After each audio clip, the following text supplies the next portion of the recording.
Hi, it's me again with Corel Tips and Tricks, and this is part two. My attempt to draw a more realistic looking apple. I'm not a color guy, I'm a laser engraver, but I like playing around. So I need to make the apple a little bit darker than our standard RGB red. So I'm going to hold down the control button and I'm going to click on my mouse, left click mouse, just a couple times to make it a little darker. Maybe more like a true apple color. Then I'm going to go to my interactive fill tool. I'm going to grab fountain fill and I'm going to grab conical. And then I'm just going to kind of put that up to the center. And you could play around with this till the cows come home to make it look whatever you want. Kind of the shininess of the apple. Not too bad.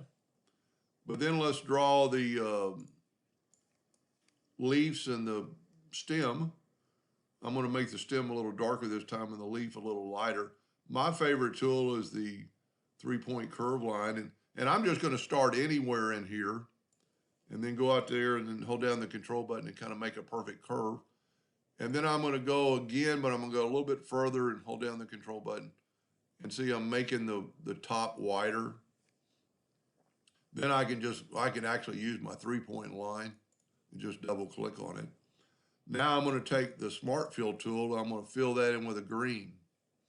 I'm going to nudge it out of the way and take away the outline because the Smart Fill is a different item than the line itself. Then we can nudge it back. What is kind of good about this, if you want to, I mean, it's back exactly where it was. If you want to run it down more in the center, it doesn't have to do anything. All you have to do is go to Object, Order, Back a Page, and then put the stem behind the page. Now we're going to add a little flare to that, or whatever you want to call it, with the interactive fill tool. And I'm actually, like I said, I was going to make it a little bit darker, so maybe we'll put red on that end. And then you can play around with this. And this is kind of really where you'll find out if you have any artistic ability, which I have none. Let's make it a little bit darker green. And I don't like that red, but we could probably take that red and hold down the control button and maybe make that red a little less red. No, it's not going to work in this case. But we could, you could always double click on this line and make a new box and put a little gray in there. Yeah, that's too much, but you get the idea. You could move this back and forth.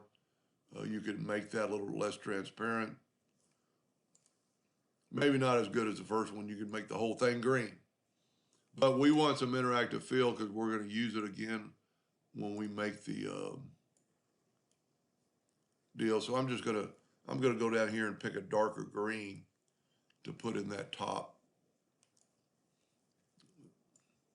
And you can change the darkness and the lightness. That's good enough. Now to make a leaf, I've always relied on my ellipse tool, not holding down the control button. Just make an oblong, go up to Object and convert it to a curve. And what that does, it gives you nodes. And you can elongate it, you can change it. Just kind of imagine what a leaf would look like. Let's say that's good. I'm going to go ahead and fill it in with a green, but I kind of want that same lightness. So I'm going to take the attribute eyedropper, take a sample from there and put it in there. Now at this time you could put vines or the part of the leaf. You could turn this rotation of there, kind of rotate it. Now once again, this is the same scenario. Do you want the leaf in front or do you want the leaf in back of the vine? So you just go to Object, Order, Back a Page, and now you can't really see the start of the leaf.